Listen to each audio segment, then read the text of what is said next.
Tonight's peace talk is called Peace is Not the Opposite of War.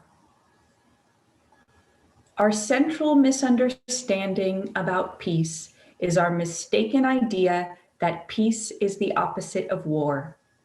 Peace is a state. One aspect of the peace state is that in the peace state, war does not exist. The non-existence of war in the peace state is one tiny, tiny aspect of its nature. Defining peace as the opposite of war is like saying, what's notable about Los Angeles is that it's not San Francisco. Or like saying, what we know about Los Angeles is that the Golden Gate Bridge is not there. Therefore, Los Angeles is the opposite of the Golden Gate Bridge. It would be like teaching our children, there is the Golden Gate Bridge and there is Los Angeles, which is where the Golden Gate Bridge isn't. And then our children would grow up and say, yes, Los Angeles, that's the place where the Golden Gate Bridge isn't. To associate peace with one thing that is not present in the peace state is to be distracted from what is there, the great sweeping potential inherent in peace. Peace is pure power. That power, however, can only be used in one fashion, to build peace. Peace begets peace. All aspects of peace are self-same. The smallest particle of peace and the largest quantity of peace are the same, and its nature cannot be altered. It is fixed. It is fixedly peace-bearing and peace-generating. So the true power of peace cannot be misappropriated. It cannot be used to build what is not peace, but it can very easily be used to build what is peace. This nature, the essential nature of peace, is free and available to be plugged into by anyone who is interested. It can be accessed in very brief flashes, in small increments, and those small increments carry the energy, the power, the presence of the whole. Peace is self-same. It cannot be altered or watered down. Peace in small increments is still peace. There are no small increments of peace.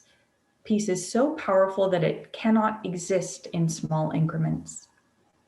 Every increment of peace is profoundly powerful in relation to all that is other than peace. Peace itself is a state, a substance, and a force, a power source. Peace is the greatest untapped resource on this planet. It has not been tapped because it has not been understood. Or where it has been understood, it has been understood that it could only be used to build peace, and that was not of interest. And so very few have used peace to its full potential, and those very few have usually lived separately from the bulk of society. What happens when a few more than a very, very few begin to utilize peace at its full potential? The world peacens. It is law. The trouble is, at present, we are using one word for two very different things, and that's creating a deep confusion about what peace is. Peace, true peace, is a state. Belligerence does not exist there and cannot exist there. But we also use the word peace to mean ceasefire. This is what gets us into a state of confusion. A ceasefire can only exist in a place in which fighting is a possibility. In a peace state, fighting simply does not begin. It cannot, and therefore there is no need in a peace state to end what, by its nature, simply cannot begin there. Therefore, a ceasefire cannot exist in the peace state. At present, we are using the word peace to mean both a harmonic place and the thing that ends that which does not exist in a harmonic place. But that which does not exist in a harmonic place does not exist in a harmonic place, meaning a ceasefire can never coexist with peace. When it comes to peace, we have an issue of language, an issue of naming, and an issue of understanding. But that's what makes this moment so powerful.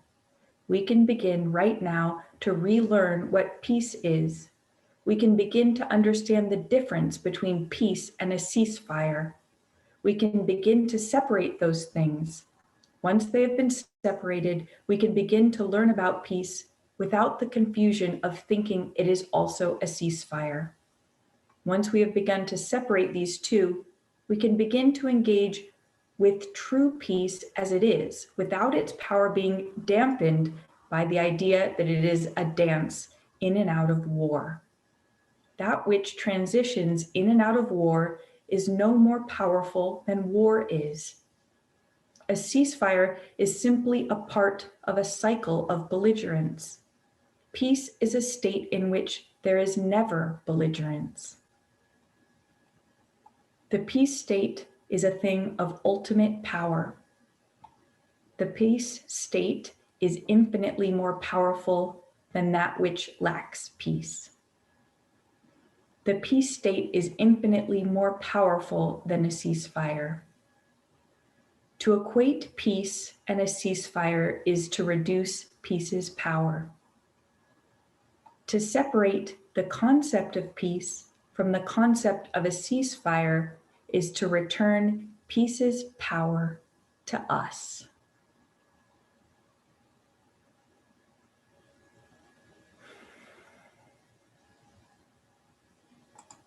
I like to start each week's peace class with a few words from our sponsor in the unseen, Manly P. Hall, who founded the Philosophical Research Society. It opened its doors in 1934. And I love to just pull this beautiful compendium of some of Manly's words of wisdom and start by just seeing what Manly had to say about this week. Here's one from this week. Evolution is unfoldment. It is the externalizing of internal divinity. I actually picked that one because it's not from January 20th, it's January 22nd. But then when I read it, I was like, I want to use that one. So I'll say it again because it's short. Evolution is unfoldment. It is the externalizing of internal divinity. We are here to evolve. We are here to evolve.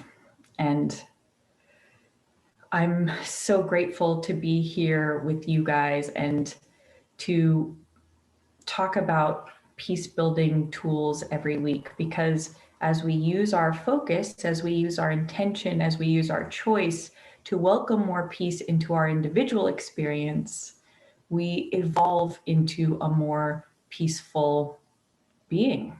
We get to do that simply by setting our intention. That's how powerful our intention is. And we're here to evolve. We're here to evolve in whatever direction that we would like to. The fact that a peaceful evolving is on the table, is available to us, is a miracle.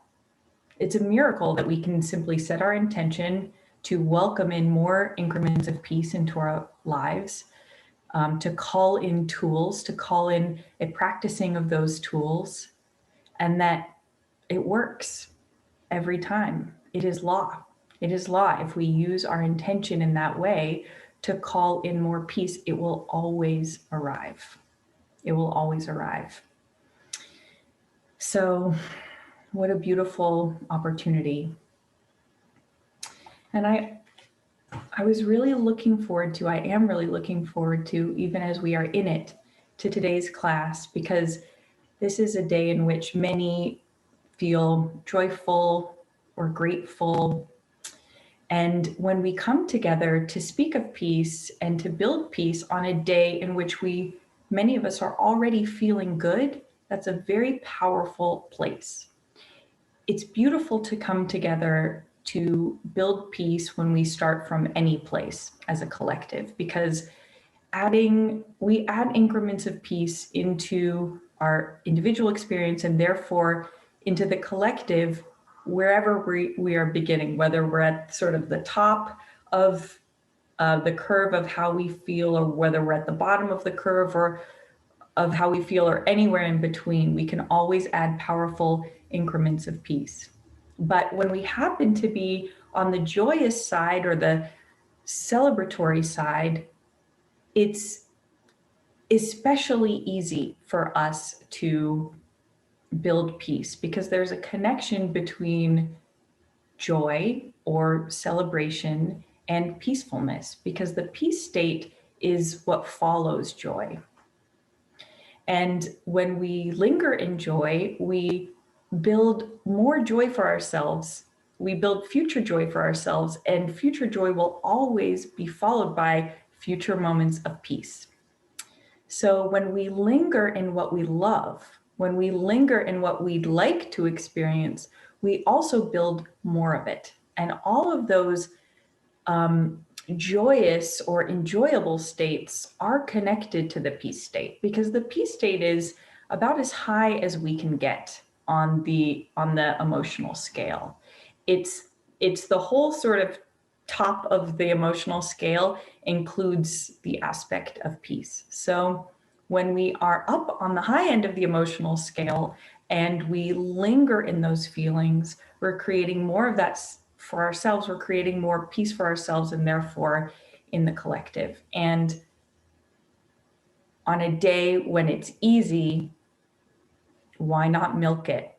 You know, a practice I talk about a lot in this class is recognizing the moments of peace that come without effort, that float through our lives.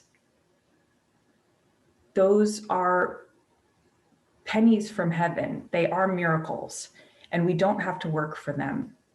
The reason that I love the practice, the peace building practice of extending a moment of peace, is that we're taking those pennies from heaven, we're taking those miracles, and we're making more of them with our intention. And so on a day that already feels to many to be joyous, it's a real pleasure, and it especially feels like a pleasure to do this practice. So I'm excited to practice being at the top of that emotional curve, because many weeks that we've come together, we've practiced the building of peace from the middle of the emotional curve and the bottom of the emotional curve just as wholly of a practice.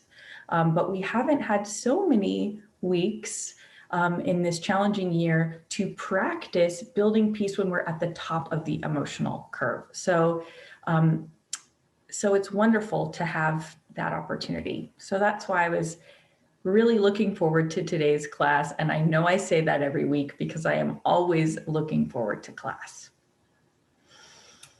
That's it for Peace class for this week. I'll end by saying, thanks so much for coming to Peace class. Peace class takes place every Wednesday night at 6 p.m. Pacific. Peace class is free.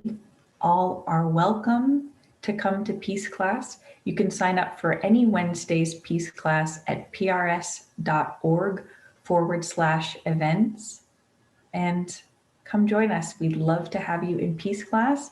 And next Peace class is January 27th. So hope to see you guys here. Have a celebratory week, and I'll see you next week.